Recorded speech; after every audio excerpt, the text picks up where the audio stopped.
everybody, and welcome to the Aggieville Alleycats podcast. With come rain, shine, or anything in between, we're here to deliver to you the Kansas State sporting news that you so love. I'm Ace Edwards, right alongside Connor Baltazar. And welcome to this week's weekly recap. We missed last week because it was Thanksgiving. We spent time with both of our respective families.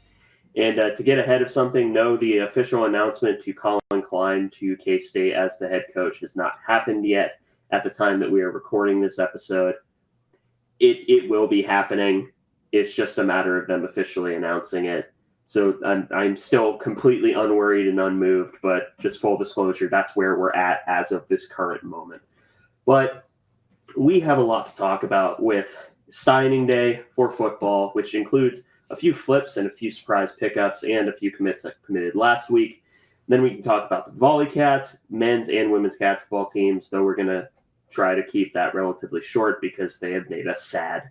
But let's just start with signing day. K-State ends up signing a total of 23, I believe, in their class.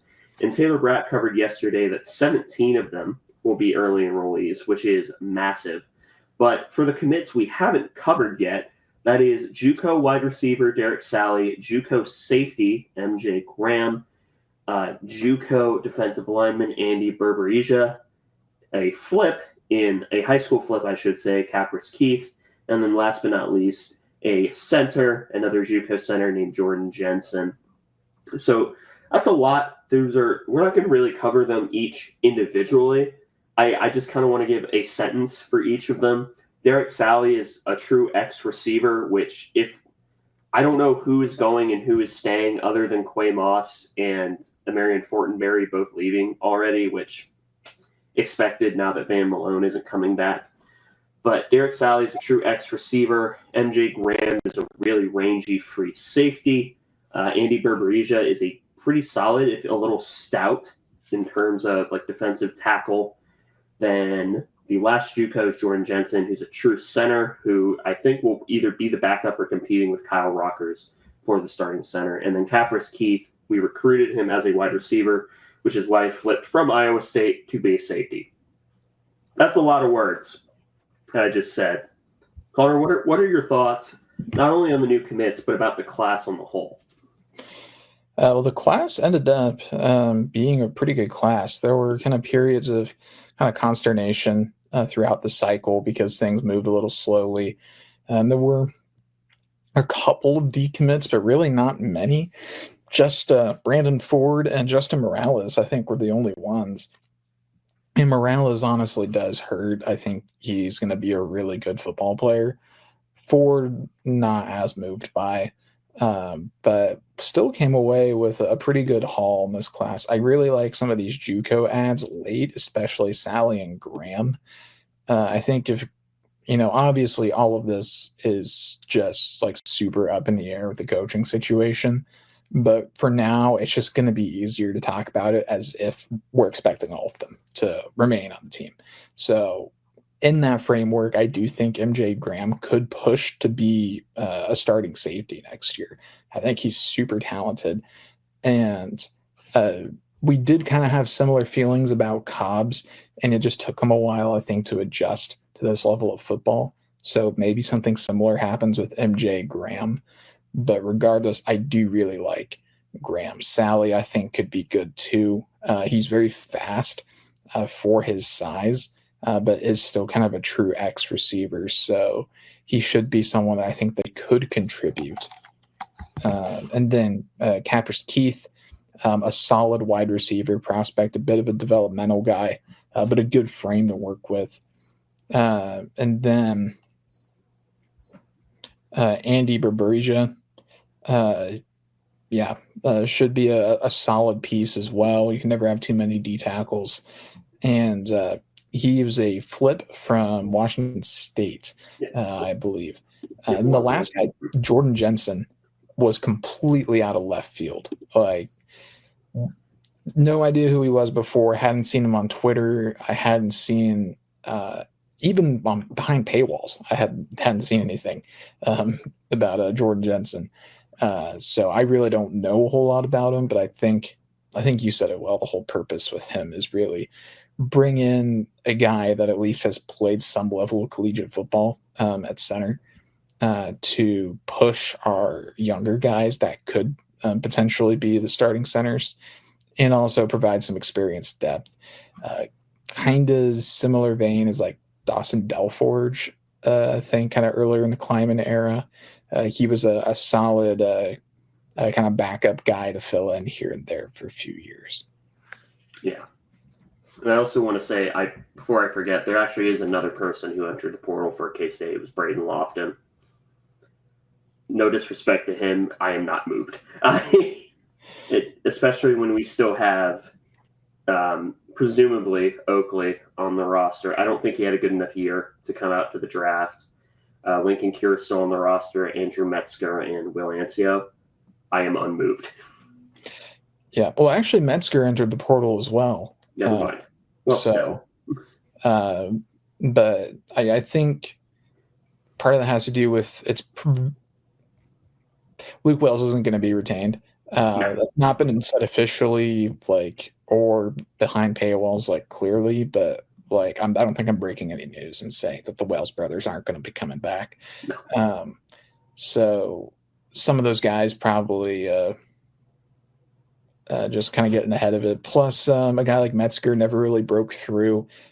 He was someone I'm kind of sad about it because I was very high on him out of high school. I thought he had incredible potential as a red zone threat, but it just never materialized. And guys like Oakley, for a bit of last year, Braden Lofton, and then Will Ancio, all kind of came together ahead of him, and then bringing Lincoln Cure too. So it's tough, but right now those portal losses are fairly centralized. Quay Moss does really hurt because I really liked Quay Moss a lot. He was one of my favorites this year, but I get it. He's going to get paid a lot of money to probably play in either Big Ten or SEC ball. If I had to guess, he's from Georgia, so it's probably SEC ball. Yeah, I see him either going, to a middle table SEC school, maybe Georgia Tech. Could be a good spot for him. I know that conference wise, that's at best a lateral move with the ACC, but Georgia Tech's been a really, really good program. So I wouldn't begrudge him at all if that's where he ends up. And I really like Brent Keep, honestly, too. So yeah, but all in all, I really like this signing class. The only one that we lost that I think really hurts, I agree with you, was Justin Morales. I think that he was quietly someone that could have stepped in and challenged immediately. And that's saying a lot because of the potential that I have seen and still believe in Cade Massey and Gus Hawkins. Because, good Lord, those are, I said it back then, those are two guys that their ceiling is legitimately first-round NFL guys. That's their ceiling. I'm not saying that they're going to reach that. And I didn't say it back then, but just the potential with their athleticism is there. I think Gus Hawkins probably starts at right tackle this upcoming year. Left tackle's probably past Story. And then interior will be made up of probably transfer guys, if I had to guess. Maybe put in Navarro Shunky and Kyle Rockers, depending on how they go. But again, we have to see how the roster gets constructed. But I would say that if I had to pick my three favorite commits from this class, obviously Miles Tedecki would be my number one because, I still think that he is criminally underrated across all recruiting services. Then Oliver Miller and DJ Ackerson are probably 2 and 3. Oliver Miller, I think, is one of the most – he reminds me so much of John Pastore just because they were both freakishly refined offensive tackles coming out of high school, showing technique that you just don't see from high schoolers. And then DJ Ackerson, I won't lie to you, some of that is a talent thing because I do think he's an insanely talented player, but he is also one of the most BMAW people that I have ever seen, publicly. So that automatically shot him up into my top 3. He's going to be a future team captain, I imagine. But that would be my top 3. The other competitors, LaMarcus Barber and H.D. Davis would probably round out my top five. Yeah, I'll do my top three here. I'm a fellow believer that Tedeki is criminally underrated. I think honestly a lot of it is just because since he's a lefty, his throwing motion looks weird. We've done that discourse before though, but I actually wouldn't put him in my top three. I think my number one is Oliver Miller. Then next, I think might be actually Adrian Becabelle. I really like him a lot. And then I think I'm going to round it out with Max Lovett out of Colorado. I really like Lovett. I really love Lovett, I guess I should say. But then kind of rounding out that group, kind of looking at some guys. Like I remember I liked Kingston Hall a bit when I watched his film. Tedeki would be up there. And then Tucker Ashford as well. So a lot of guys to like, I think, in this class. I think the staff put together a great recruiting class here at the end. So I'm hopeful that as many as possible stick around once we kind of get this new staff in place. I imagine for a lot of them, they probably will, just given the time of year. Plus, it's, I think, going to be a pretty easy transition as well for Klein, given his familiarity. So, yeah, except for maybe the JUCO guys, I think there's a pretty solid chance that Klein has at least interacted with some of these guys, just because recruiting goes so far out now. Like you're recruiting guys, for a 2026 guy, you're starting to talk to them in 2023, 2024, unless they're just a really late bloomer. And granted, there are a few later bloomers on this list. I think Ackerson, McGraw, Frazier probably fall into those camps. But even then, I'm not horrendously worried about it. But I really do like this class. And, I mean, outside of Avery Johnson, Miles Tedeki is probably my favorite quarterback commit that K-State has had. Though, I mean, Tedeki and Blake Barnett are fighting each other for that second spot. Yeah. Okay, imagine if you will, and you won't have to imagine this very long. Imagine if you will, Blake Barnett in a Colin Klein offense. If he transfers after I said that, I'm going to be so sad. That would really surprise me, given that Blake Barnett potentially flipping or decommitting from K-State. I remember that being kind of a big worry around the time that Klein left originally. Mm-hmm. So, because Barnett was a Klein recruit. So you'd think that he'd want to keep him around unless he's like, in 2 years, he hasn't like developed or anything, which we don't really know that. People make very broad statements about his throwing ability in college without having seen him attempt to pass, which the evidence of him not having attempted to pass, it's fair to be concerned about, but there's also really not been a blowout situation for him to just go in and attempt passes. And he can only run the plays that are called for him. Again, fair to say, like, maybe they don't want him to throw if he's not good at it. I think if he was that bad at passing, I think we would have told him to leave already. So. Yeah, either that or we would have tried to move him to, I don't know, like slot, like a slot receiver, maybe a shorter tight end. I think that he is a quarterback. I mean, he's a quarterback who his calling card will probably always be running, but I don't think that he's that abysmal a passer, because he wouldn't have survived the Matt Wells era if he was that bad of a passer. He would have left. He would have been told to leave. Yeah, it doesn't make sense, but I don't know. I'm curious to see. It's also going to be interesting to see if Colin Klein brings anybody with him from A&M. I'm not sold on the idea of him doing that, primarily because he didn't really do that in the inverse situation. Like, I think the only players that went with him, and I say with him kind of in air quotes here, or Will Lee and Wesley Watson, which like Wesley Watson, like I think it's just a walk on there, and Will Lee, I decidedly think did not get brought with Colin Klein. No. I think they just landed in the same spot by happenstance. So, because I think after Colin Klein had seen him in practice and his effort at the end of the 2023 season, I would imagine he didn't get a glowing endorsement.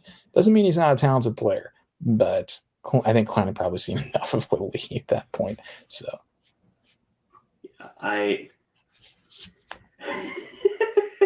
God, I just keep getting Vietnam flashbacks to him bumping Abu Sama forward in the Iowa State game. That man is and was wholly disinterested in tackling. Yeah, it's really too bad because if he cared a bit more, he would be a just freaking incredible corner. Because he was a really good cover corner when the effort was there. But therein lies the problem. When the effort was there. Yeah, is the fact that qualifier exists in the first place. So that was an issue. But yeah, now I'm looking at Abu Sama's stat line from that game and not having a good time. So, God, let's move off of that. So I think I'm really excited for this class. I'll be very excited to see what the transfer class brings in. I will urge people to remember that this is a coaching change. There will be coaches who won't come back. In fact, I said it on the episode we recorded yesterday that came out 2 days before this one came out.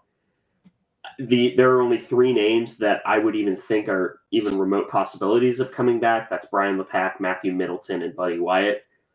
At this point, if I had to pick one, I would pick Buddy Wyatt. But I think those are the 3 that stand the best chance. So I say, pick like as in personally you prefer them, or pick as in most likely to return? That was the one I would personally pick. If I had to pick most likely, it would be LePack. I think I'm in lockstep with you on that. I think I'm in the exact same spot. To be fair, LePack is very closely behind Wyatt simply because this was only the first year with the line, and he did a good job with the tight ends. And I've also I remember he was pretty tight with Colin Klein from an offensive strategy perspective. So I think that there's a lot of promise there, but yeah, I also don't think that he would stay as O-line coach. Sorry. No, it's okay. I was done. So yeah, I don't see LePack staying as O-line coach. I think he get moved back to tight ends. I think you're probably right, but I don't know. I'm curious to see how this all comes together. Yeah. That'll be the most interesting part of it. But now we can talk about the Volleycats. Oh, we have one more thing to talk about with football. Yeah. The bowl. Yeah. Or lack thereof, which, like, I am a bit disappointed in. Like, I wasn't really excited to, like, originally for the bowl, but after Klein announced he was retiring, I was kind of hoping that the players would want to go play a bowl game.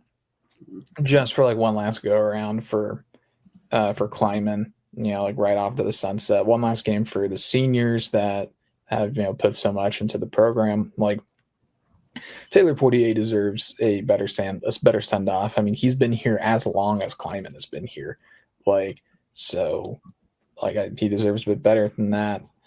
And outside the team, Dr. Trace, I imagine he was looking for one last bowl trip. I mean, to be fair, not all bowl trips are created equally, but I'm sure it would have still been a fun experience. So obviously that's not anywhere near a deciding factor for the team or anything. It's not the biggest thing, but it's just something I was thinking about. So I'm a bit disappointed, honestly, that the team wasn't wanting to do that. Like, I get it, especially because it sounds like it was pretty much seniors versus everybody else in terms of what was going to happen. But it still kind of sucks because it's like I mean, you guys get paid a lot of money to play football, and you do nothing but football. You would think that they'd want to play another game. But You'd think, but and for the record, that isn't what I thought you were going to say. I thought you were going to talk about the rumors of Matt Campbell to Penn State, and that's why I started laughing. I was going to bring that up at the end of the episode, but we might as well just talk about it right now because that is really funny that like Iowa State fans finally think that they're in the clear on Campbell going anywhere else because he's been loyal and also been worse. So they think they don't have to worry about it. And then Penn State, just by virtue of staying open so long and going through like 20 candidates, it's like, I guess we'll take this guy that was an attractive hire 4 years ago. And now they're going to lose Matt Campbell, at least at the time of recording. It's looking like that's going to happen. Knowing Penn State's luck, Iowa State's going to extend him to be like the highest paid coach in history. They could choose to do that. Even beyond me being a K-State fan, they really shouldn't do that. It's not a good decision, Iowa State. You can put that money to much more useful things, like I don't know, more than one person. But I don't know. That's a pretty kind of shocking name to come up with the Penn State. I mean, is it any more surprising than Kalani Sitake? No, honestly, it's less. It's funnier, but it's less surprising. Kalani Sitake shocked me. Like, I can't believe he even got close to taking that job because he has like the perfect setup. Like, he has like permanent like crumble cookie blood money and like an entire religion of people behind him, and like has got a good system going there too, and a lot of institutional support. And he's an alum. Everybody loves him.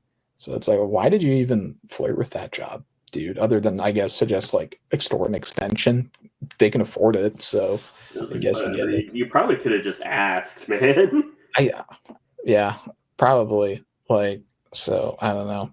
That whole situation was weird too. But no, Campbell, man, sucks to be a Cyclone right now, I guess.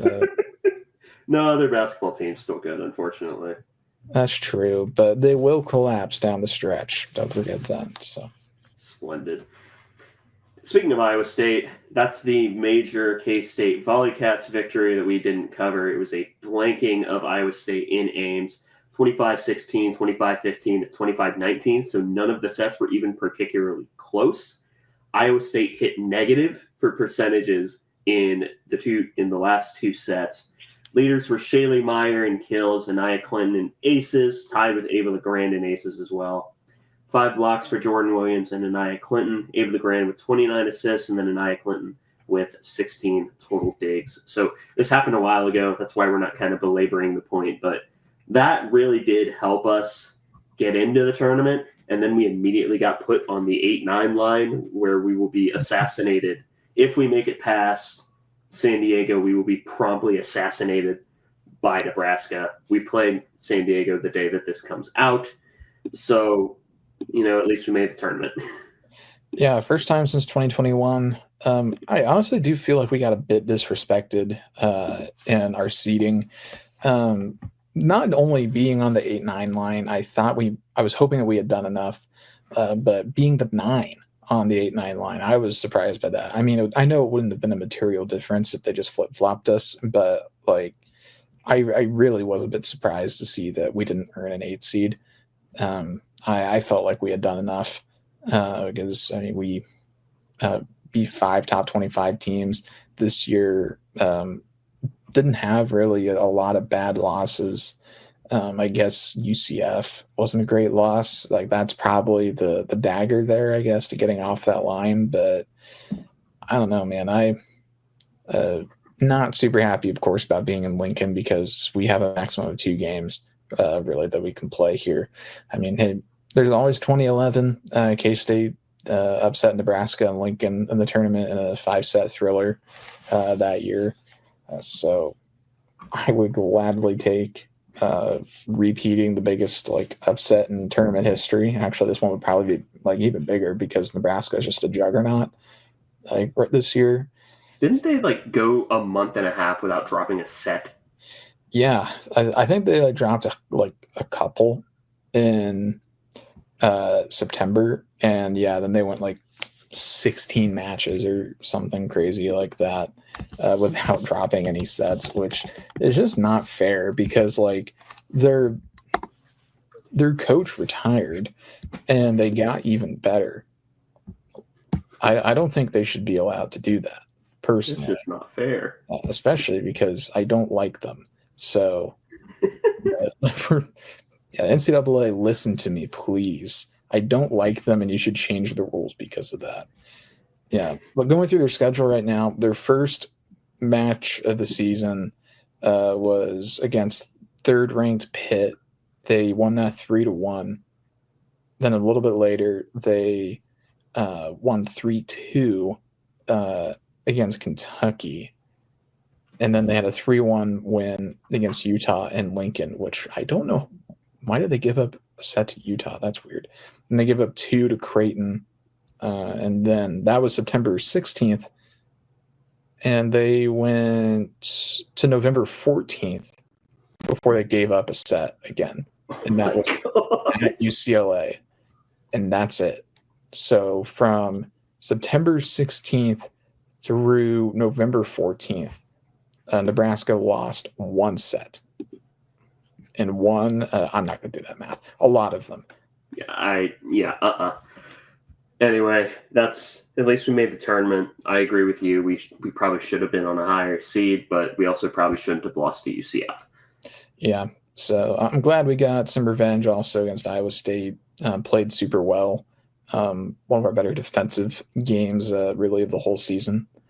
Anaya Clinton was really good defensively in this game, which I think we're going to need in the tournament. And then Shaylee, she put together a double-double, which I guess we should probably also mention the All Big 12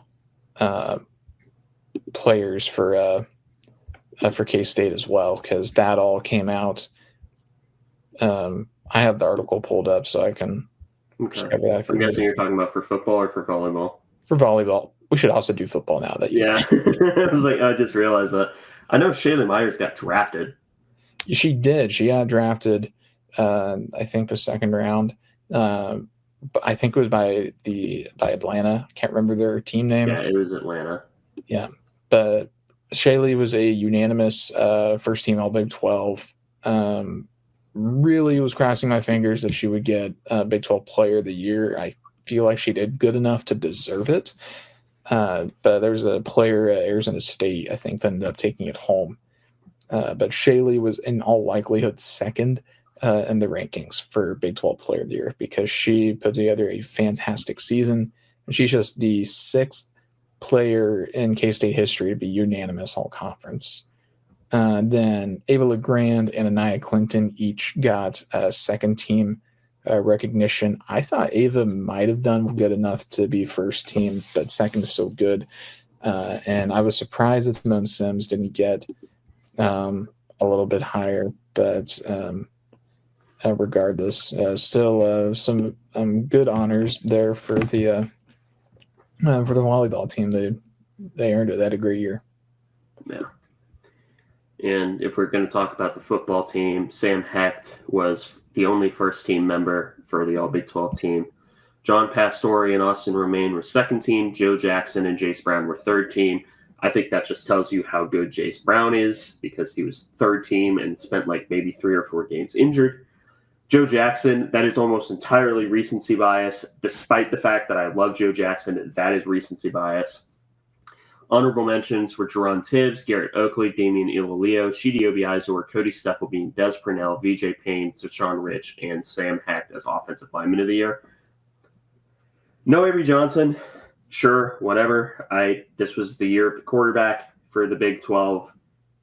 It's kind of hard to get on that list, especially when I think that Sawyer Robertson will probably end up being a first-round draft pick.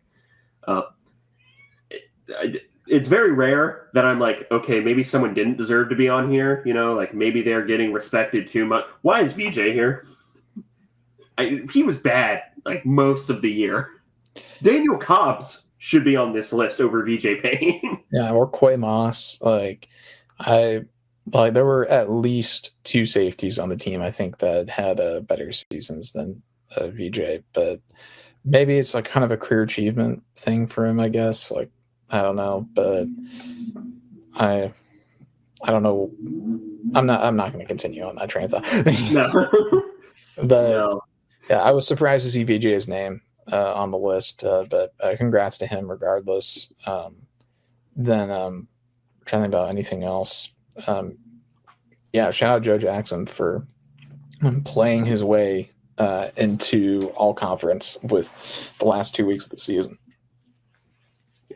Also, shout out Sam Hecht. He definitely deserved it. I think he was underrated just by virtue of being a center. John Pastore getting second team, that did surprise me.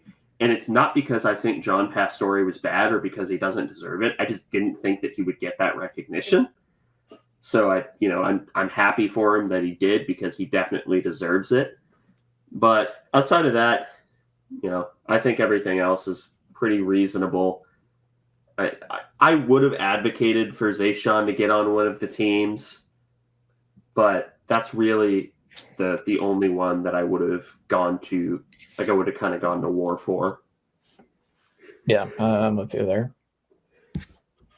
But yeah, that's the Big 12 teams for the Volleycats and the football team. Now we can talk about the men's basketball team. Like I said, we'll try to keep this short because they made us sad. They got mollywopped by Indiana in a game that was never really close in Bloomington, 86-69. So at least they scored a nice amount of points. K-State did. Then next game, we lost by 16 to Bowling Green. We just can't play defense. Like, that's the weakness. And when you can't play defense and also have a cold night shooting, there ain't a damn thing that you can do about it. Also, no one is calling anything for PJ Haggerty anymore. Yeah. And even in this game against Bowling Green, when they did call fouls for him, he didn't shoot well from the line. He only went 4 of 9. So it makes me wonder if he's playing through injury right now, because 4 of 9 is shocking for him from the free throw line. But yeah, it's been a concerning stretch for the men's basketball team. The last 2 games against Indiana and Bowling Green have not only been bad losses, especially Bowling Green, probably the worst non-COVID season loss for K-State men's basketball in a very long time, certainly the Tang era. But it's been, the effort hasn't really been there.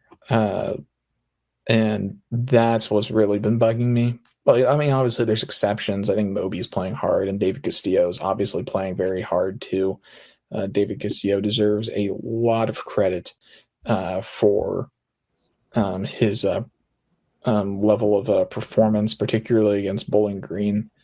I thought that he was really good. CJ Jones played pretty well offensively against Indiana as well, but any game where the offense is coming down to CJ making like some like mid-range jumpers and threes when he hadn't done that all year, that's not a good offensive game. So, and then also this Bowling Green game, we did not see Andre Kostic play at all in this game, or Doreen Buka. And Elias Rapiak got demoted out of the starting lineup and only played 7 minutes. Marcus Johnson played a little, I think, just because that was his old team, Bowling Green. But man, we have come a long way from the 5-0 start, and now we're sitting here. We've gone through a whole Tang season in like a month at this point. So yeah, three straight losses, one by 1 point to Nebraska in a game that we probably should have won. Another to not Nebraska, to an Indiana team that, I mean, will be good, but I wanted us to hold our own. And then a loss to a bad Bowling Green squad. The day after this releases, Saturday, we go up against Seton Hall in Bramlage. Maybe there'll be a special visitor, but I don't feel any confidence for that game. Then, at least we play Mississippi Valley. are even close with Easton because there ain't a damn good thing that's going to come. Yeah. To be fair to Mississippi Valley State, they have moved off of being last in KenPom or in the net rankings. I think they're 361 now. So they're on the come up right now. So no disrespect. Okay. But yeah, basketball team's making me sad. The women's team isn't doing much better. They went to Cancun, beat Columbia 95-92, and lost to a ranked North Carolina squad 85-73. And lost to an admittedly fine South Dakota State squad 82-70. I mean, this is, it's just really, it might be one of those years where it's just a developmental year, which we kind of expected. I will say I will give flowers to Terrence Sides, specifically against Columbia, for dropping a 30 burger and then going 8 of 12 from 3. I will give her flowers there. But outside of that, a lot of just kind of okay performances. And then Terran again up against South Dakota State, dropping 27. Those were really the most notable performances. Everyone else just kind of had ranging from okay to not good days. Yeah. And it being a developmental year is definitely something that we had on the table. But I think being where we're at this point in the season is worse than I was expecting. I think there's some teams, there's a few games that I think that this team was capable of winning if I think they were better at playing together.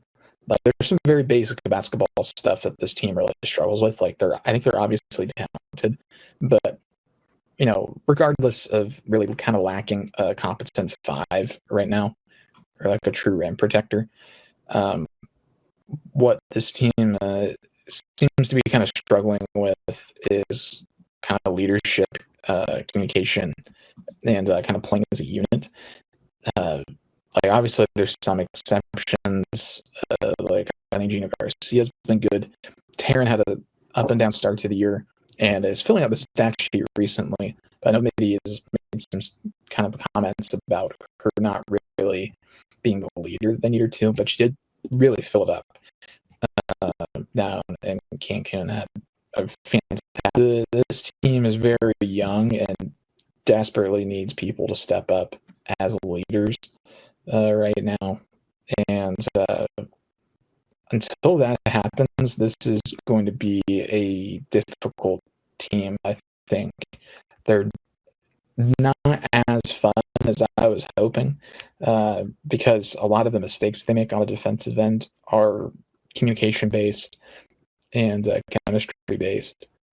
And I think sometimes the offense kind of stalls because a lot of players kind of want to get theirs. And to a degree, I get it, but I was kind of hoping this team would be a little bit further along, because we're well beyond, I think, being on the tournament bubble. This is right now fringe NIT team at best, and could be a rough conference. So really need to figure out the defense, and we also badly need that European player,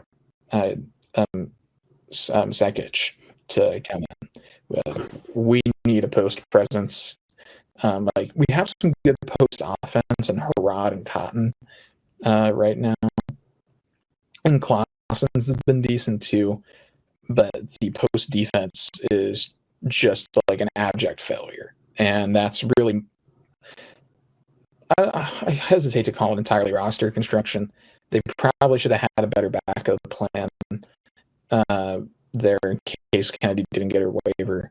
But still, it really sucks how Kennedy didn't get her waiver. And also, I'm a little frustrated at the athletic department for not challenging that. Not because it would have been within the rules, but it's like everybody is doing it, and sure, we're following the rules and like being a good institution by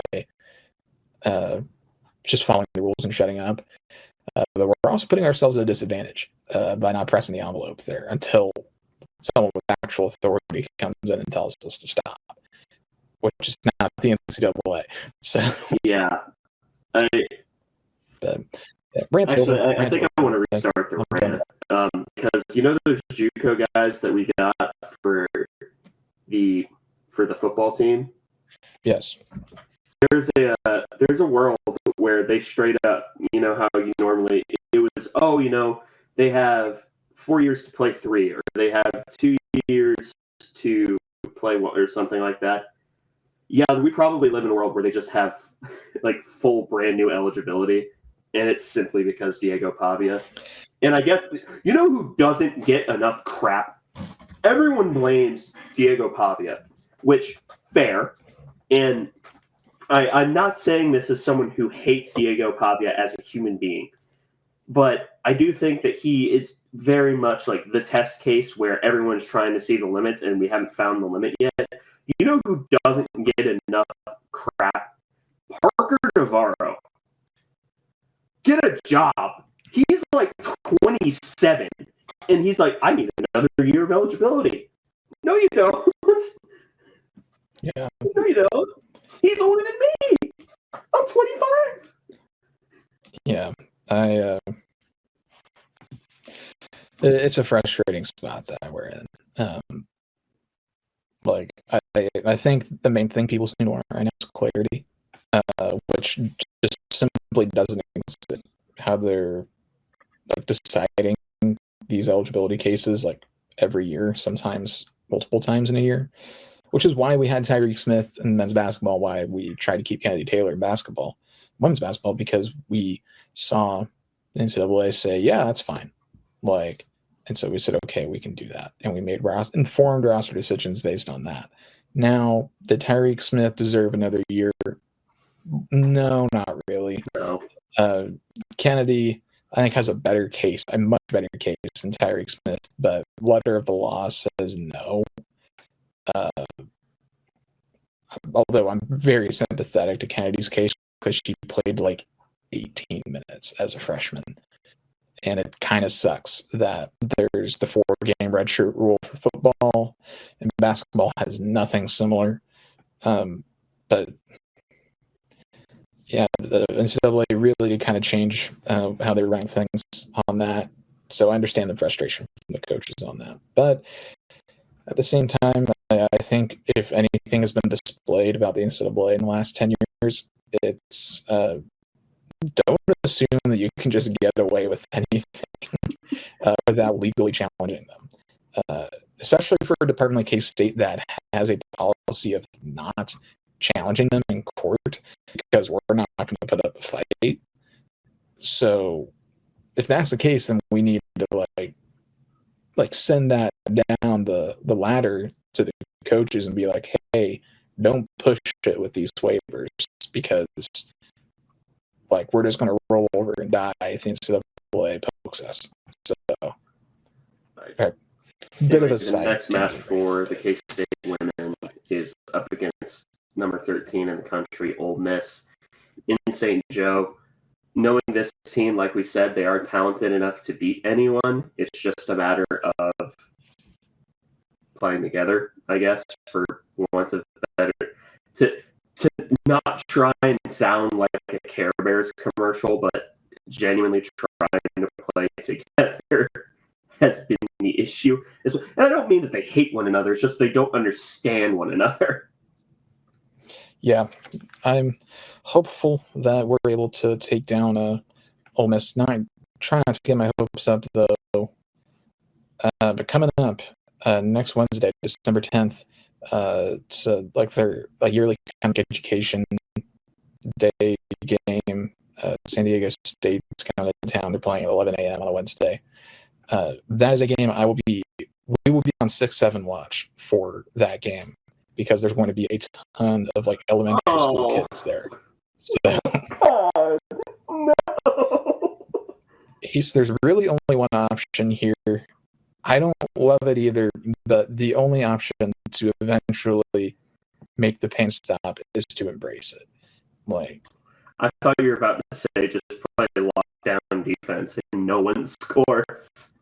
no, we just gotta embrace the stupid funny number.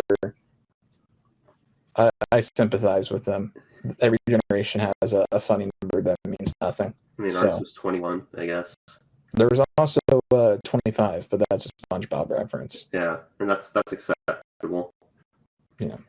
I mean, ours was... Oh, God. I mean, at least ours originated from something that was like a kid. You're stupid. No, not. What? I'm pretty sure 6-7 came from like a video. Like it didn't just spawn out of nowhere. Like,